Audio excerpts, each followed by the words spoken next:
isu soo baxan oo ahaa mid ay isugu soo baxeen shacabka iyo maamulka degmada Colwaq ee gobolka Gedo kadib markii la helay meyd ka mid ah 4 qof oo ah xoolo dhaqato kuwaasi oo ay ka afduubteen ciidamada Kenya 22 bishan tuulada Yoodo oo 25 kiiloomitir dhinaca waqooyi kaga beegan degmada Colwaq waxaana bulshada ku dhaqan degmada Colwaq ee gobolka Gedo ay sheegeen inay aad uga xun yihiin falkan iyagoo dawladda federaalka Soomaaliya iyo maamulka gobolka Gedo ay ugu baaqeen inay kala hadlaan dawladda Kenya xadgudubka ay ku hayso shacabka xoolo dhaqatada ee ku sugan deegaanada miyiga ee gobolka Gedo. Madaxweyne Maxamed Cabdullaahi Farmaajo golihiisa wasiirada hadday dal iyo dibad mid ka soo ay joogaan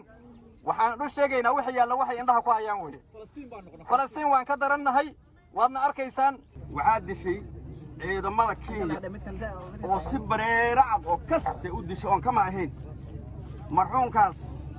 ilaahay baa og annagana waan ognahay siyaasad ma gelin Allah u naxariista waa nin dhalinyaro oo 20 jir gudoomiyaha maamulka degmada Colwaq ee gobolka Gedo Ibraahim Guuled Aadan ayaa sheegay inuu aad uga xun yahay falkan dhacay isagoo sheegay in wali 3 qof uu ku jiro aabaha dhalay marxuumka meydkiisa la helay ilaa hadda aan lahayn hadda kaligiis ma maqna 3 qof oo kala maqan ninka meydka ana shalay galabtii ayaa la soo helay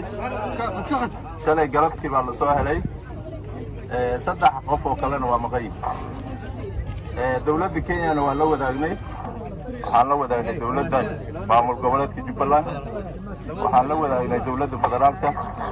oo qofkan hadda oo meydkiisa arkaysaan xaq darro lagu dilay dad kalena ay maqan yihiin waa cadeynay maxaa jira hadda aan sheegayna in ciidamada dawladda Kenya ay dileen way caddahay oo KDF way caddahay taas iyada